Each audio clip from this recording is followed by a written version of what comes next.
Yes mga lods, magandang araw sa ating lahat. Ngayon ay araw ng Friday naman mga lods. Siyempre, hindi tayo magluluto ng munggo mga lods. Kasi nakasanayan na natin na tuwing Friday ay magluto ng munggo. Ang gagawin naman natin dito mga lods para sa ating ulam tanghalian ay gagawa tayo ng adobo sa gata mga lods. Ang lulutuin natin mga lods ay hito. Ayan mga lods, nakipakita ko sa inyo mga lods yung hito. Malalaki siya mga lods, yung hito natin. Ayan, tingnan nyo. Malalaki siya.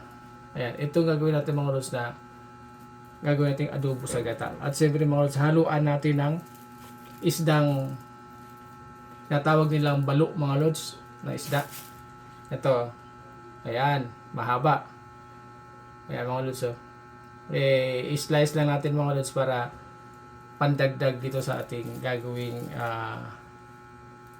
adobo sa gata mga lods. Itong hito natin, ayan o. Nakita nyo na mga lods. May mga tinik ito mga lods, kaya lang wala na. Iba, ito mga lods ay sa dagat ito.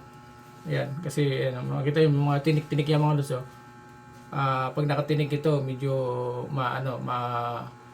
lalagnatin ka nito mga lods pagka natinig ka nito. Kaya minsan pagka hinuhuli ito mga lods, maingat tayo sa paghuhuli kasi nga pag natinig ka, nakakalagnat ito mga lods.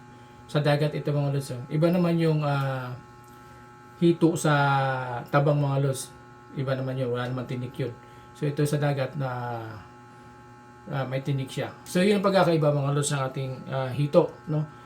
At yun, ito idadagdag lang natin itong mga lods. Ito naman, itong balo natin, idadagdag lang natin mga lods sa ating gagawin.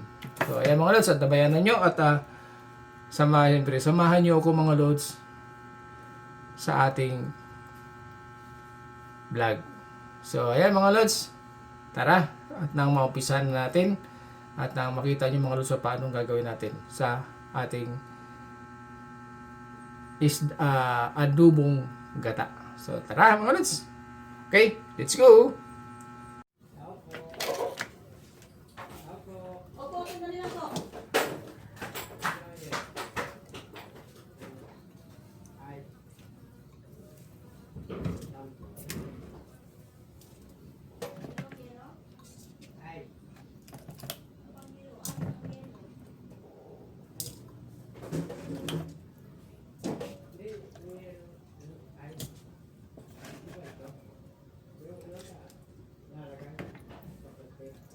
Wala dito, ano, sa kabila.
pa na nandyan yung mga alaga mo, nandyan ka pa na.